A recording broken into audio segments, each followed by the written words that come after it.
예, 할렐루야 샬롬 하고 인사합니다. 할렐루야 샬롬 샬롬 샬롬 샬롬 샬롬. 하나님 사랑합니다. 여러분 주 안에서 사랑합니다. 예레미야 27장 1절에서 22절 말씀 함께 은혜를 나눕니다. 예. 너는 줄과 멍에를 만들어 목에 걸어라, 이렇게 말씀을 하시죠. 유다의 왕 요시아의 아들 여호야김이 다스리기 시작할 때 여호와께서 말씀으로 예레미야에게 임하시니라, 이렇게 시작합니다.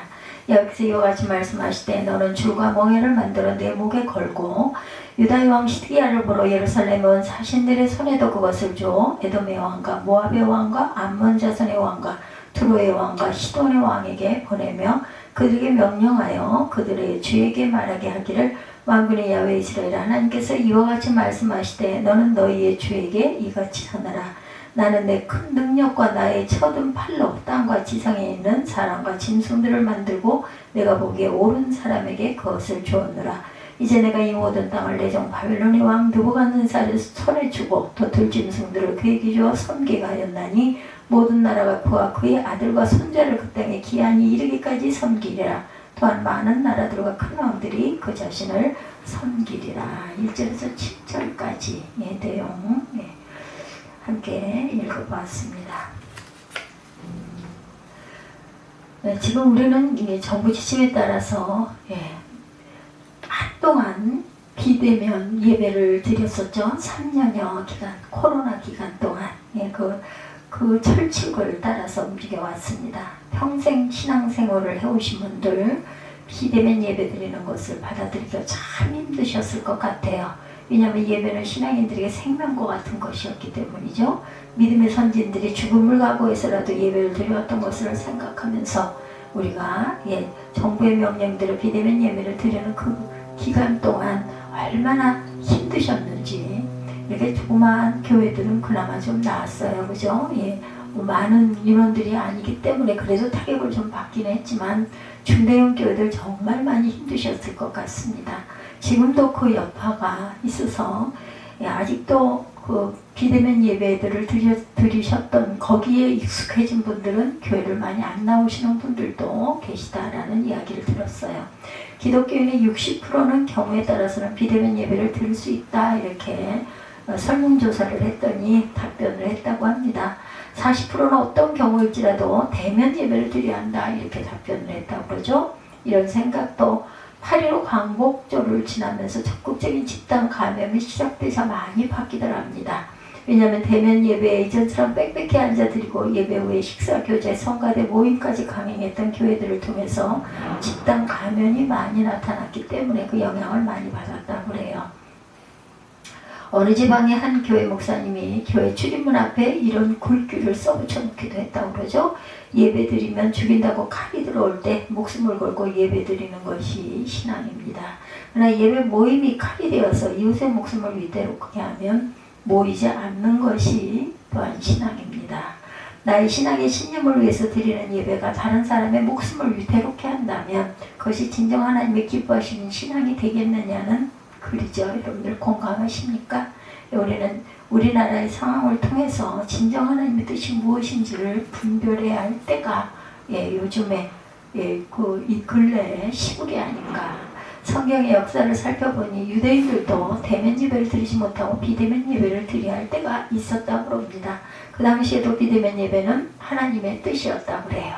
때는 남유다 왕국이 점점 멸망해 갈 때 10개의 지파로 구성된 북이스라엘 왕국은 이미 아수르 제국에 의해서 멸망을 당하고 유다와 베냐민 지파로 구성된 남유다 왕국만이 바람 앞에 등불처럼 위태로운 명맥을 이어가던 때였다고 합니다. 북이스라엘 왕국이 멸망한 이유는 하나님을 섬기면서도 동시에 이방인들의 우상을 함께 섬기고 그들과 섞여서 결혼을 하고 이방인의 타락한 문화를 따르고 경건한 신앙을 잃어버렸기 때문이라고 그러죠. 남유다 왕국도 북이스라엘 왕국처럼 줄곧 하나님을 섬기며 이방신과 이방 그 문화를 따라가는 불순종들을 합니다. 그러나 북이스라엘 왕국과 달리 중간중간 신실한 왕들과 충성된 선지자들의 활동으로 신앙개혁을 통하여 하나님 앞에 돌아오곤 하였다고 그러죠. 므낫세 왕과 같은 이가 40년 동안이 통치하면서 하나님을 떠나 너무 멀리 거역과 반역을 일삼았고 그 뒤를 이어서 여러 왕들도 므낫세의 길로 행합니다.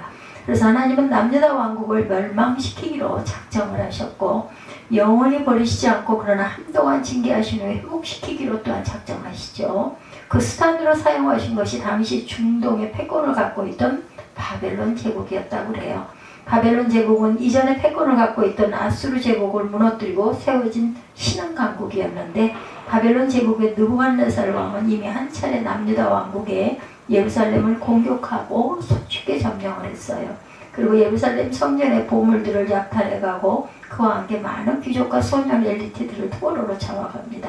이때 끌려간 사람 중에 다니엘과 세 친구 여러분들 잘 아시죠? 유다 왕과 신하들과 백성들은 매우 자존심들이 강했어요.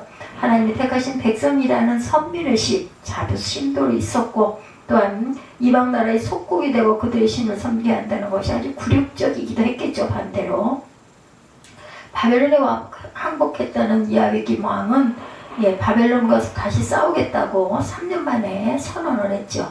그래서 바벨론 왕은 다시 쳐들어와서 예루살렘을 약탈해가고 야외김 왕을 포로로 붙잡아 갑니다. 그 뒤를 이은 야외긴 왕도 처음에 바벨론에게 복종했다가 어느새 반대로 돌아서죠. 바벨론 왕은 2차 침공을 해서 예루살렘과 성전을 다시 약탈하고 야외긴 왕도 포로로 또한 끌어갑니다. 바벨론 왕은 시드기야를 왕으로 세우고 돌아왔어요. 그런데 시드기야도 바벨론에게 반기를 들죠. 유다의 왕과 신하들은 한결같이 하나님의 선민이라는 자존심을 내세워서 바벨론에게 복종하는 것을 아주 싫어했다고 해요. 그런 분위기 속에 거짓 선지자들은 왕과 신하들을 기쁘게 하는 거짓 예언을 계속해서 합니다. 그들의 예언은 예레미야 17장 1절에 유다의 왕 요시아의 아들 여호야긴이 다스리기 시작할 때 여호와께서 말씀으로 예레미야에게 임하시니라. 만군의 여호와 이스라엘 하나님 이같이 말씀하시되 가라사대 내가 바벨론 왕의 멍에를 꺾었느니라. 내가 바벨론 왕 느부갓네살의 살을 이곳에서 바벨론으로 옮겨간 야훼의 집 모든 기구를 2해가 차기 전에 다시 이곳으로 가져오게 하겠고 내가 또 유다 왕 야훼긴의 아들 여고니아와 바벨론으로 간 유다 모든 포로를 다시 이곳으로 돌아오게 하리니 이는 내가 바벨론 왕의 멍에를 꺾을 것임이라 야훼의 말이니라 하셨다 하는지라. 그러나 하나님의 참된 종이었던 예레미야 선지자는 하나님 말씀을 이렇게 전합니다. 5절에 나는 내 큰 능과 나의 든 팔로 땅과 그 위에 있는 사람과 짐승들을 만들고 나의 소견에 오른 대로 땅을 사람들에게 주었노라. 이제 내가 이 모든 땅을 내 종 바벨론 왕 느부갓네살의 손에 주고 또 들 짐승들을 그에게 주어서 부리게 하였나니 열방이 그와 그 아들과 손녀를 섬기리라. 그의 땅에 기한이 이르면 여러 나라와 큰 왕이 그로 자기를 섬기게 하리라마는 나 야훼가 이르노니 바벨론 왕 느부갓네살을 섬기지 아니하는 국민이나 그 목으로 바벨론 왕의 멍에를 매지 아니하는 백성은 내가 그의 손으로 진멸시키기까지 칼과 기근과 연병으로 벌하리라. 너희는 너희 선지자나 너희 복술이 너희 꿈꾸는 자나 너희 술사나 너희 요술객이 너희에게 이르기를 너희가 바벨론 왕을 섬기지 아니하리라 하여도 듣지 말라. 그들은 너희에게 거짓을 예언하여서 너희로 너희 땅에서 멀리 떠나게 하며 또 너로 너희를 몰아내게 하며 너희를 멸하게 하느니라. 오직 그 목으로 바벨론 왕의 멍에를 메고 그를 섬기는 나라는 내가 그들을 그 땅에 머물러서 밭을 가며 거기 거하게 하리라 하셨다라. 야훼의 말이니라. 예레미야 선지자는 모든 말씀을 그대로 유다 왕에게 전하죠. 그리고 덧붙여서 말합니다. 12절에서 14절까지 왕과 백성은 목으로 바벨론 왕의 멍에를 메고 그와 그 백성을 섬기소서 그리하면 살리다. 어찌하여 왕과 왕의 백성이 야훼께서 바벨론 왕을 섬기지 아니하는 나라에 대하여 하신 말씀같이 칼과 기근과 연병에 죽으려 하나이까. 왕과 백성에게 바벨론 왕을 섬기지 아니하리라는 선지자의 말을 듣지 마소서. 그들은 거짓을 예언하나이다. 당시에 대부분의 선지자들은 바벨론의 항거에서 하는 것이 하나님의 뜻이다 이렇게 했어요. 그리고 하나님은 이제 곧 바벨론을 멸망시키시고 예루살렘을 회복시킬 것이라고 예언하죠. 그저 왕과 신하들은 헛된 소망을 가지고 바벨론과 맞서 싸우려 두 주먹을 불끈 쥡니다. 근데 하나님은 보란듯이 거짓 예언을 하는 하나님이라는 선지자를 죽이셨어요. 그럼에도 그들은 하나님의 뜻을 받아들이지 않고 거짓 예언과 거짓 소망에 빠지죠. 반대로 하나님의 참된 선지자인 예레미야는 바벨론에게 복종하는 것이 하나님의 뜻임을 줄기차게 선포합니다. 바벨론으로 인한 고난과 핍박은 하나님의 징계고 연단이다 이렇게 설명합니다. 그래서 지금은 그 멍에를 겸손히 받아들이고 하나님의 구원의 때, 회복의 때를 기다려야 한다 이렇게 가르치죠. 이렇게 되자 유다 왕과 신하들은 참 예언을 하는 선지자와 예레미야를 아주 싫어합니다. 실제 시드기야 왕은 참 예언을 한 우리야 선지자를 미워해서 죽이기까지 하죠. 예레미야도 죽이려고 했으나 하나님은 그에게 남은 사명이 있었기에 그를 보호하셔서 살려주십니다. 하나님은 이미 바벨론 1차 침공과 2차 침공 때 포로로 끌려간 유다 백성들을 돌아보시고 예레미야를 통해 소망의 메시지를 주셨어요. 그 말씀이 예레미야 29장에 자세히 기록되어 있습니다. 요약을 하면 너희는 거짓 예언에 속아서 금방 바벨론이 망하고 속히 예루살렘이 돌아올 것이라는 마음에 들떠 지내지 말아라. 너희는 바벨론에서 집을 짓고 농사를 짓고 결혼을 하고 자녀를 낳고 번성하며 살아라. 너희는 사는 성의 평안을 위해서도 기도해라. 그 성이 평안해야 너희도 평안하기 때문이다. 너희가 바벨론 포로 생활 70년이 지나면 내가 너희를 다시 예루살렘으로 돌아오게 할 것이다. 그리고 유명한 약속의 말씀이 29장 11절에서 14절까지 나는 나의 야훼가 말하노라. 너희를 향한 나의 생각은 내가 하나니 재앙이 아니라 곧 평안이요 너희 장래 소망을 주려 하는 생각이라. 너희는 내게 부르짖으며 와서 내게 기도하면 내가 너희를 들을 것이요 너희가 전심으로 나를 찾고 찾으면 나를 만나리라. 나 야훼가 말하노라. 내가 너희에게 만나지겠고 너희를 포로된 중에서 다시 돌아오게 하되 내가 쫓아보냈던 열방과 모든 곳에서 모아 사로잡혀 떠나게 하던 본 곳으로 돌아오게 하리라. 야훼의 말이니라 하셨느니라. 유다왕 시드기야는 하나님 말씀을 받아들이지 않고 거짓 예언을 믿고 끝까지 바벨론과 맞서서 싸웁니다. 결국 바벨론 왕 느부갓네살은 세 번째 침공을 해서 예루살렘을 포위하죠. 이때 스기야 왕은 바벨론에 항복해야 한다고 예언한 예레미야를 반역자로 여기고 그를 감옥에 가두어요. 이제 곧 나라는 망하고 예루살렘 성전을 불탈 것이고 예루살렘은 거의 모든 백성들이 바벨론의 포로로 끌려갈 일만 남아 있습니다. 또 예레미야 선지자 본인도 죽게 될지 모르는 참담한 상황이었죠. 온통 불행과 비천과 절망의 먹구름만 가득 끼어있는 현실 하나님은 예레미야에게 약속의 말씀을 주시죠. 그 말씀 또한 우리가 잘 아는 말씀 33장 1절부터 9절까지 내용 제가 읽습니다. 예레미야가 아직 12대 뜰에 갇혔을 때 야훼 말씀이 그에게 다시 임하니라. 가라사대 이를 행하는 야훼 그것을 지어 성취하시는 여호와 그 이름을 여호와라 하는 자가 이같이 이르노라. 너는 내게 부르짖으라. 내가 응답하겠고 내가 알지 못하는 크고 비밀한 일을 내게 보이리라.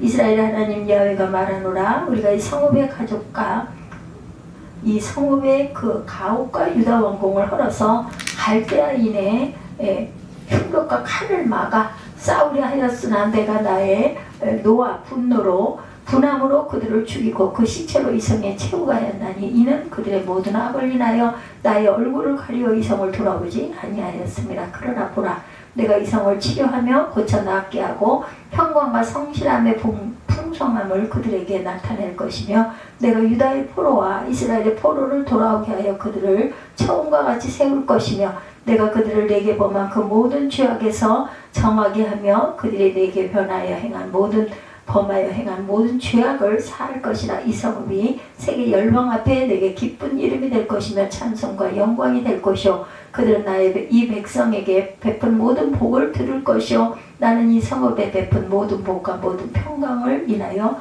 두려워하며 떨리라. 이 약속은 실제 어떻게 이루어졌을까? 역사 속에 시련은 이랬습니다. 바벨론 3차 침공을 통해 예루살렘을 완전히 멸망시키죠. 그리고 시드기야 왕은 두 눈이 뽑힌 채로 포로로 끌려갔어요. 수많은 예루살렘 백성들이 포로로 끌려갑니다. 바벨론 제국이 망하고 바사 제국 즉 페르시아가 건국이 되죠. 페르시아를 세운 고레스 왕은 회유 정책의 일환으로 유대인들이 원하면 예루살렘으로 돌아가도 된다 이렇게 허락을 합니다. 이때가 포로 생활이 시작된 지 정확히 70년 되는 해였다. 이래서 유대인들은 세 차례에 걸쳐서 다시 예루살렘으로 돌아옵니다. 이때 돌아온 사람이 스룹바벨 제사장, 학사, 에스라, 느헤미야 총독이었고 이들에 의해서 예루살렘 성전이 다시 세워졌고 예루살렘 성벽도 세워집니다. 그러나 하나님의 말씀대로 예루살렘의 회복과 번성 때문에 세상 모든 민족이 놀랄 정도였을까? 그렇지는 않았죠. 유다의 회복은 아주 미미했어요. 그들은 얼마 지나지 않아 헬라 제국에 정복되었고 로마 제국에 정복되었고 2000년 동안 나라가 없어지고 맙니다. 어떻게 하나님의 말씀이 실현이 되었을까? 예루살렘의 회복과 번성 때문에 세상 모든 민족이 두려워 떨게 되었을까? 그것은 예루살렘에서 부활 승천하심으로 마귀의 권세를 무너뜨리고 다시 예루살렘으로 강림하여서 마귀를 영원한 지옥불에 던져 심판하시고 새하늘과 새 땅을 열어 하나님의 나라를 완성하신 그리스도를 통해서 성취되었고 성취되고 성취될 것이다. 오늘 살펴본 이스라엘 민족의 역사가 우리에게 주는 교훈, 그것은 그들도 역사 속에 대면 예배를 드리지 못하고 비대면 예배를 드려야 했던 역사적인 아픔이 있었다라는 것. 그들은 원하지 않게 예루살렘에서 바벨론의 포로로 끌려가 성전 제사를 드릴 수가 없었어요. 멀리 예루살렘 성전을 향하여 절을 하고 예배를 드릴 수밖에 없었죠. 다니엘도 그렇죠. 동창을 열고 항상 애굽에서 총리로 있으면서 항상 예루살렘 쪽을 향하여 하루에 3번씩 기도했다고 그러죠. 하나님은 유대인에게 그것을 받아들여야 한다고 명령하셨어요. 그것은 하나님이 그들을 훈계하시고 징계하시는 연단이다 이렇게 말씀합니다. 또한 하나님은 유대인들에게 성전 제사를 드리지 못하게 한 바벨론 제국에게 복종하라고도 말씀하시죠. 그리고 그들 나라에서 포로 생활을 할 때 바벨론 제국을 저주하지 말고 그 나라의 평안을 위해서 기도하라고 말씀하십니다. 그 나라가 평안해야 그곳에서 평안하게 지나며 멀리서나마 하나님께 예배를 드릴 수 있기 때문이다. 그리고 그 징계의 기간을 기다리라고 말씀하죠. 그 기간은 숫자로는 70년인데 하나님이 정하신 기간이다. 예레미야 19장 7절에 너희는 내가 사로잡혀 가게 한 그 성읍에 평안하기를 힘쓰고 위하여 야훼께 기도하라. 이는 그 성이 평안함으로 너희도 평안할 것입니다. 우리도 마찬가지죠. 지금 이 시대에 거짓 선지자들은 이렇게 말합니다. 대면 예배를 막는 현 정부는 사탄의 정부다. 대면 예배는 기독교인에게 생명과도 같은 것이다. 우리는 그들에게 복종해서는 안 된다. 우리는 감옥에 끌려가도 벌금을 내더라도 대면 예배를 드려야 된다. 그러나 하나님은 형식과 방법에 제한을 두는 분이 아니시죠. 그러나 하나님이셨다면 어찌 예루살렘 성전이 불타서 없어지게 하셨을까요? 당시 예루살렘은 완전히 폐허가 되었고 흔적도 없이 사라졌습니다. 유대인이 그렇게 고수하던 대면 예배는 연기처럼 사라지고 말죠. 하나님은 영이시고 하나님 우리가 장소와 환경과 공간과 형식에 매이는 예배가 아닌 영과 진리로 드리는 예배를 기뻐하신다고 요한복음 4장 24절에 증거합니다. 정부가 대면 예배를 금지한다고 해서 정부를 대적하고 저주하는 것은 하나님의 뜻이 아니었다는 것. 어느 한 목사님의 말처럼 우리가 생명처럼 여기는 예배가 다른 사람의 생명을 위협하는 예배가 된다면 그 방법은 하나님은 기뻐하시지 아니하시는 것 같습니다. 3년 동안 우리는 대면 예배를 대신해요. 비대면 예배, 온라인 예배를 드렸죠. 드리고 있었고 드렸습니다. 교회에 모여 예배를 드리는 각 가정에서 흩어져서 예배를 드리던 하나님은 영과 진리로 드리는 예배자를 찾고 계신다라는 것. 어떤 장소 어떤 환경에서 예배를 드려도 하나님은 내 안에 성령을 보내셨기에 우리 각자가 하나님의 성전이 되어서 하나님께 나아갈 수가 있죠.